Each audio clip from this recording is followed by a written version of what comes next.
अस्सलाम वालेकुम नाज़रीन, दिस इज़ योर होस्ट सारा इलियास और आप देख रहे हैं program visa guide. I hope आप सब ठीक होंगे और आपने अपना वीकेंड भी बहुत इंजॉय किया होगा। Well as you all know, visa guide में हम आपके वीज़ा रिलेटेड इश्यूज़ को डिस्कस करते हैं, आपकी प्रॉब्लम्स को सुनते हैं, उनको डिस्कस करते हैं और आपको एक अच्छा आंसर, अच्छा रिप्लाई देने की हमारी पूरी कोशिश होती है। आप अपने क्वेश्चंस, अपनी जो भी क्वेश्चंस या जो भी आपके माइंड में कन्फ्यूजन्स हैं वो आप हमें कॉल करके भी बता सकते हैं। टेलीफोन नंबर इस वक्त आपकी टेलीविजन स्क्रीन पर आ रहा होगा। इसके अलावा आप हमें ईमेल कर सकते हैं @visaguide@kohinoor.tv या फिर आप हमें हमारे फेसबुक पेज पे भी मैसेज ड्रॉप कर सकते हैं, which is also by the name of visaguide@kohinoor.tv।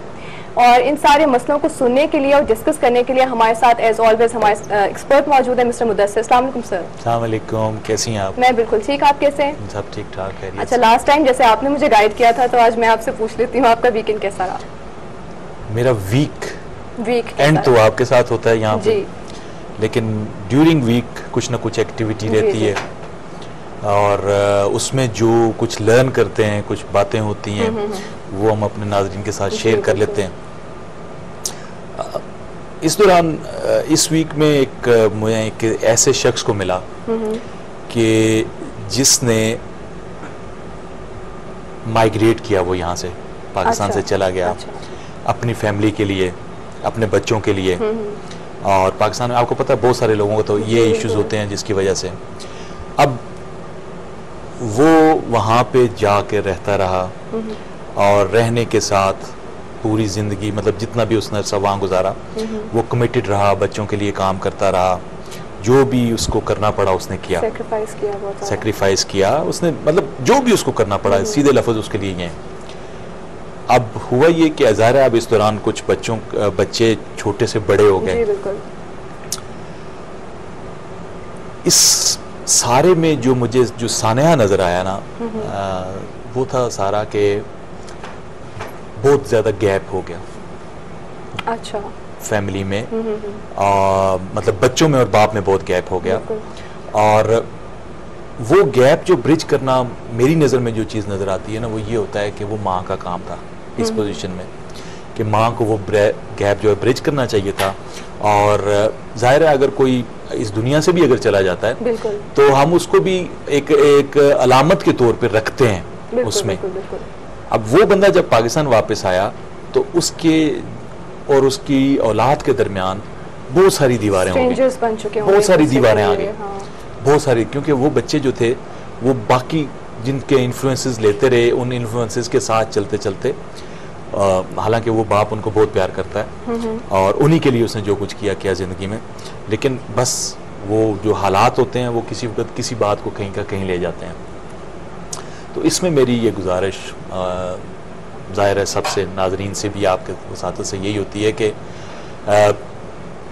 बाहर जाएं या पाकिस्तान में रहें, कुछ भी करें, मेन मकसद और ऑब्जेक्टिव ये होता है कि हमने जिंदा रहना, और जिंदा रहता है बंदा रिश्तों के लिए। फाइनेंशियल फैक्टर बाद में, फाइनेंशियल फैक्टर जो है ना, उसमें देखें बुरे वक्त और अच्छा वक्त में अगर जो साथ देता है वही साथी होता है, ठीक है। लेकिन अगर किसी ने कुर्बानी भी दी और जब उस पर बुरा वक्त आ जाए या कोई ऐसी बात हो जाए तो आप उसका साथ छोड़ दें, ये गलत बात होती है। किसी भी तरह से हो, आपको मैनेज करना चाहिए, एक दूसरे के साथ रहना चाहिए। ये बातें कहा जाता है कि अच्छे वक्त में तो सब एक दूसरे के साथ होते हैं, आपकी सही इंसान को उसको पता चलता है जब आपका बुरा वक्त चल रहा हो। और सेकंड, हम इसके एक दूसरे एंगल को भी देख सकते हैं कि आजकल पेरेंट्स जो हैं बच्चों के लिए एक अच्छा लाइफस्टाइल देने में, उनको अच्छा एक फाइनेंशियली उनको स्ट्रॉन्ग करने में इतने बिजी हो गए हैं कि वो अपनी रिलेशनशिप, उस चीज को भूल चुके हैं। इवन पेरेंट्स भी बहुत बिजी हो गए हैं इस चीज। बिल्कुल है ऐसा, लेकिन ऐसा नहीं करना चाहिए, बिल्कुल नहीं करना चाहिए। मैंने कहा कि इसमें जो ब्रिज करने वाली जो शख्सियत है ना, वो माँ है, एग्जैक्टली। ये यानी इसमें कोई ऐसी बात नहीं है, मैं विदाउट प्रेजुडिस कह रहा हूँ कि माँ का, बच्चे कुछ भी हो जाए, बाप उनके लिए कुछ भी कर दे, उनका जो बाप का तासुर अच्छा बनाना या बुरा बनाना, ये सब माँ के हाथ में होता है। वो रिस्पेक्ट नहीं करेगी अपने हस्बैंड की, बच्चे कभी भी रिस्पेक्ट कोई भी नहीं करता, फिर ये पोजीशंस आ जाती हैं इसमें, और इन सारी सिचुएशंस को नहीं आना चाहिए, बिल्कुल नहीं आना चाहिए। इस चीज़ को हमें ज़रूर माइंड में रखना चाहिए कि फाइनेंशियल फैक्टर जो है उसको सेकेंडरी इंपॉर्टेंस देनी चाहिए। आपकी रिलेशनशिप वैल्यू जो है वो हमेशा पहले आनी चाहिए रिलेशनशिप्स में। मैंने अपने व्यूअर्स को बताते चलें कि लास्ट टाइम हमने डिस्कस करना स्टार्ट किया था यूके इन्वेस्टर्स वीज़ा को, जिसमें हमने एक कॉन्सेप्ट EB-5 को डिस्कस करना स्टार्ट किया था। यूएस इन्वेस्टर वीज़ा में तो बिफोर वी कंटिन्यू मैं चाहूँगी कि आप पिछली डिस्कशन को थोड़ा सा समराइज कर दें ताकि जिनसे लास्ट प्रोग्राम मिस हुआ है उनको फॉलो करने में थोड़ा आसानी हो। हाँ, उसमें सारा ये था कि ये प्रोग्राम तो बहुत पुराना है, EB-5 इन्वेस्टर्स वीज़ा, लेकिन इसको अभी थोड़ा सा रिहेबिलिटेट किया गया है, एक लिहाज से आप कहेंगे इसको मॉडिफाई किया गया है। और उसकी वजह ये बनी है कि ऑस्ट्रेलिया में, UK में, बाकी जगहों पे भी जो है इसकी ओवरऑलिंग की गई है जो सिस्टम था, और उसमें जितने लोग इन्वेस्टमेंट कर सकते हैं, बेसिकली इन्वेस्टमेंट को अट्रैक्ट करने के पॉइंट ऑफ व्यू से तमाम लोगों ने, तमाम कंट्रीज ने अपनी अपनी जो पॉलिसीज है उनको देखा है और ये स्टेप उन्होंने लिया है अपनी ग्लोबल इकोनॉमिक सिचुएशन को देखते हुए वो करते हुए वो कर रहे हैं। और EB-5 इन्वेस्टर स्कीम में तहत जो है, पहले तो ये था कि आपको काफी वक्त लग जाता था, लेकिन अब ये होगा कि अब आप, अगर आपकी डॉक्यूमेंटेशन ठीक है, मुकम्मल है, तो 15 दिन के अंदर आपको ये वीजा इशू हो सकता है। सबसे अच्छा बेनिफिट ये है। एक बात तो ये हो गई, दूसरी बात ये होगी कि इस प्रोसेस के दौरान अगर आप थोड़े से प्रीमियम चार्जेस के साथ है वैसे, लेकिन इस प्रोसेस के दौरान पहले ये होता था कि आपको थ्रू कॉरेस्पॉन्डेंस नहीं होती थी कोई भी, लेकिन अब आप कॉरेस्पॉन्डेंस कर सकते हैं और जो भी उनमें क्यूरीज होंगी उनको आप रिस्पॉन्ड कर सकते हैं डायरेक्ट उन एक्सपर्ट्स के साथ, जिनकी रिकमेंडेशंस पे या जिनके वेट करने पे आपको वीजा इशू होता है। मतलब एक डायरेक्ट आपका कॉन्टैक्ट, आप डायरेक्ट काम कर सकते हैं। और मैं समझता हूँ ये एक अच्छा डेवलपमेंट है, जो भी लोग इसको अफोर्ड कर सकते हैं। 15 दिन में कहाँ, इतने सालों में नहीं काम हो रहा है, और अगर कोई ऐसी चीज आ रही है, ऐसी सिचुएशन आ रही है, और इकोनॉमिकली अभी जरूरत है पाकिस्तान को कि पाकिस्तान के जो हालात हैं वो बदलेंगे इसी तरह से कि हम बाहर निकल के भी काम करें। यानी कुछ लोग तो अब इसमें हर चीज के प्रोज एंड कॉन्स को जो है बिल्कुल होते हैं, और मुझे जो लगता है बेनिफिट्स तो इसके ऑब्वियसली हम डिस्कस करेंगे अपने देखने वालों को गाइड करने के लिए। इससे ब्रेन ड्रेन थोड़ा ज्यादा नहीं हो जाएगा? ब्रेन ड्रेन होने के लिए ब्रेन होना चाहिए ना। एग्जैक्टली ठीक है, अभी जो पोजीशन में नहीं, मैं इसको तंजिया अंदाज में नहीं कह रहा, मैं इसको इस तरह से कह रहा हूँ कि जब आपका विजन, जब आपकी एजुकेशन, ये तमाम चीजें बढ़ेंगी तो तभी होगा ना। डॉक्टर अब्दुल कदीर साहब कहाँ से आए? सही, बाहर से आए ना। इसी तरीके से, और जो लीडरशिप है हमारी, इसमें से भी कुछ लीडरशिप ने सबक सीखा उन बाकी लीडर्स को देख के, बाकी सोसाइटीज को देख के। तो इसी तरीके से यानी बाहर के मुल्कों में आना जाना, काम करना, ये जरूरी है, ये करना चाहिए। बिल्कुल, बिल्कुल। बल्कि मैं तो कहता हूं कि जो हरकत में बरकत के अलावा दूसरी बात ये है सबसे जरूरी, कि जब मैं सड़क पे चलता हूँ, जो सड़क पे मैं हाल देखता हूँ ना, तो मेरा ये बस नहीं चलता कि मेरे पास इतने पैसे हों कि मैं सबको एक दफा भेजूं जाके सड़कें देख के आए कि लोग सड़कों पे कैसे करते हैं। और किसी भी कौम का डिसिप्लिन जो नजर आता है वो उसके रोड्स पे नजर आता है। बिल्कुल, दैट्स वेरी ट्रू। तो ये उसमें पोजीशन है। चलिए, कमिंग बैक टू EB-5, हम इसको डिस्कस करते हैं, समराइज कर रहे थे जी। और ताकि थोड़ा और डिटेल्स बता दें देखने वालों को। हाँ जी, इसमें हम लोग पहली चीज जो डिस्कस की थी वो ये थी कि ये वो कंपनीज जो कि 29 नवंबर 2090 के बाद कायम हुई, वो इसमें आ सकती हैं, या एस्टेब्लिश्ड ऑन और before November 29 that is purchased and the existing business is restructured or reorganized in such a way that a new commercial enterprise results। यानी उसका मकसद ये है कि अगर तो ये 29 नवंबर 1990 से पहली कंपनी होगी तो उस पोजीशन में इसको रीस्ट्रक्चर करना जरूरी है और रीऑर्गेनाइज करना जरूरी है ओवरऑल एक क्लास है उसको करके, तो ताकि वो नए तकाजों के साथ चल सके। हाँ जी, expanded through the investment so that a 40% increase in the net worth और number of employees occurs. So अगर जो कोई कंपनी होगी वो 29 नवंबर 1990 से पहले की अगर होगी तो उसमें कम से कम फिर उसकी वर्थ जो है वो 40% बढ़नी चाहिए। अच्छा, ठीक है। यानी नई कंपनी के लिए ये शर्त नहीं है, लेकिन उस कंपनी के लिए ये शर्त है कि वो कंपनी जो है वो ऐसे आ सकती है इसमें। कमर्शियल, हाँ जी, 40% उसमें राइज चाहिए, ग्रोथ चाहिए, इंक्रीज चाहिए।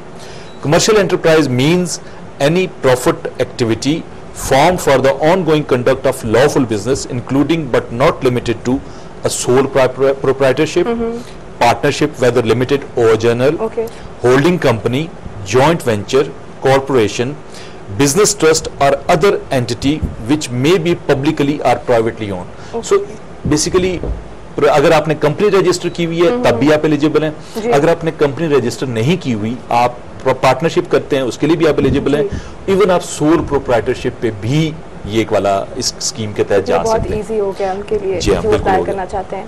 This definition includes a commercial enterprise consisting of holding company and its wholly owned subsidiaries, provided that each subsidiary is engaged in a for-profit activity formed for the ongoing conduct of इसको हम lawful further business. Discuss करते हैं, but हमारे साथ collar है line पे। अस्सलाम वालेकुम। अस्सलाम वालेकुम। जी कौन बात कर रहे हैं, कहाँ से? जी मैं दानिश अब्बास बोल रहा हूँ मुल्तान से। जी कैसे हैं आप? मैं ठीक हूँ। आप क्या? जी मैं सर आप ठीक हैं? अस्सलाम वालेकुम सर। जी वालेकुम अस्सलाम, खैरियत से हैं दानिश आप? सर आप ठीक हैं? जी मैं ठीक हूँ। सर मैं एक सवाल कर लूँ जरा, वो है तो इससे रिलेटेड तो नहीं है आपकी आज, क्योंकि आज तो यूएस का वो चल रहा है। जी जी बताइए। तो थोड़ा सा सही है। मैंने आपको जैसे आपको पता मेरा 3 इयर्स का जो एक्सपीरियंस है वो as an customer services officer का है। जी तो अगर मैं यूएई में मजीद 2 years customer as an customer relationship officer अगर मैं एक्सपीरियंस करूँ, जॉब करूँ, तो सर मेरे पास 5 ईयर हो जाएगा। जी जी तो बिल्कुल हो आपने गया। फिर ऑस्ट्रेलियन इमिग्रेशन में अप्लाई करने के लिए कहा था कि 5 ईयर एक्सपीरियंस तो मैं IELTS 7 बैंड होना चाहिए अप्लाई करने के लिए। जी हाँ, उसमें आप मार्क्स अच्छे ले सकते हैं, ठीक जी, उसमें आपके मार्क्स अच्छे बनते हैं। ठीक है। तो सर मेरा सवाल ये कि अगर मैं यूएई से 5 ईयर एक्सपीरियंस का ये IELTS वगैरह करने के बाद वहां से अप्लाई करूँ ऑस्ट्रेलियन इमिग्रेशन के लिए, तो वहां से अप्लाई कर सकते हैं? जी बिल्कुल आप कर सकते हैं। और दूसरा ये कि वहां से कोई फास्ट प्रोसेसिंग होती है या कोई फर्क है पाकिस्तान से? फास्ट पॉलिसी होती है। पॉलिसी तो ऐसा एक ही है, चाहे आप किसी भी जगह से कर रहे होंगे ऑस्ट्रेलिया के लिए, आप सेम पॉलिसी के तहत ही आएंगे। ठीक है। अच्छा तो मैं 5 ईयर एक्सपीरियंस के दौरान अगर 1 ईयर थोड़ा सा भी गैप आ जाए, जी जी, अगर इस 5 ईयर के दौरान अगर कहीं गैप हो 1 ईयर का, तो उससे कोई फर्क पड़ता है? उसमें आपके मार्क्स जाहिर है उसके हिसाब से मिलेंगे आपको, लेकिन मेरा ख्याल है आपके केस में फर्क नहीं पड़ेगा ज्यादा। ठीक है। अच्छा लास्ट सर चीज आपसे पूछनी कि मेरा जो 3 ईयर्स का जो ऑलरेडी एक्सपीरियंस है वो है एयरलाइन के अंदर। जी जी। और जो मैं नेक्स्ट जो करने जा रहा हूँ वो जा रहा हूँ मैं जो मल्टीनेशनल कंपनी है वहाँ पे इंशाल्लाह जॉब हो जाए। जी, इससे जी। कोई फर्क तो नहीं कि वो एयरलाइन और वो चेंज हो जाएगा फील्ड? इसमें फर्क इस बात का नहीं पड़ता कि आपने मल्टीनेशनल में की या प्राइवेट बिजनेस में किया या किसी एयरलाइन में किया। मेनली जो आपकी जॉब डिस्क्रिप्शन है दैट इज इंपॉर्टेंट, कि आपकी जॉब डिस्क्रिप्शन किसी भी ऑर्गेनाइजेशन में उस चीज में एसेस हो, उसी कैटेगरी में एसेस हो सके कि जिसके लिए आप अप्लाई कर रहे हैं। आप अप्लाई। ठीक है sir, thank you sir. Thank you very much. Thank you so much for calling. जी हम कमिंग बैक टू EB5, उस डिस्कशन को मैं चाह रही हूँ कि आज हम जी थोड़ी बिल्कुल, डिटेल में हम करें आज करें discuss और इसको। बता भी सकें सबको जी। मुकम्मल। अच्छा जी, ये जो जैसे हमने अभी डिस्कस किया कि ये तमाम जो हैं, चाहे आप प्रोप्राइटर हैं, चाहे आप पार्टनरशिप में हैं, होल्डिंग कंपनी है, जॉइंट वेंचर है, तमाम इसमें फॉल जी। करते हैं। इस टाइप की कोई रिस्ट्रिक्शन कोई नहीं भी है। कोई भी अगर आप नहीं है। बेसिकली partnership आप में- पार्टनरशिप में भी हो जी। सकते हैं, इवन आप बड़ी कॉर्पोरेशन भी हो सकते हैं, तब भी कर सकते हैं इसको। जॉब क्रिएशन रिक्वायरमेंट्स: क्रिएट और preserve at least 10 full time jobs for qualifying US workers within 2 years or under certain circumstances within a reasonable time after the 2 years period। यानी इसकी मिसाल ये है कि आपने जाके कंपनी रजिस्टर की है, जी। काम शुरू किया है, 2 साल के अंदर आपने 10 फुल टाइम जॉब्स जो है ना आपकी अच्छा। कंपनी में आ जानी चाहिए। 10 लोगों को आप जॉब दे दें तो आपका आगे का जो और ये प्रोसेस 2 years का इन time 2 frame, years yeah। में, और इन सम केसेस इससे ज्यादा का भी हो सकता है। ये भी अच्छा। उन्होंने क्लियरली लिखा है कि एक्सेप्शनल सर्कमस्टांसेस में हो सकता है with reasonable time after the 2 years period as Yeah, well. ठीक है। ठीक है जी। Of the immigrants investors admission to the United States as a conditional permanent resident. यानी पहले आप पे ये कंडीशन होगी जी। और आपने 2 साल के अंदर 10 लोगों को जॉब प्रोवाइड करनी होगी, या बाज़ औक़ात 2 साल से ज्यादा भी हो सकता है, प्रोवाइडेड कि आपकी पोजीशन क्या है।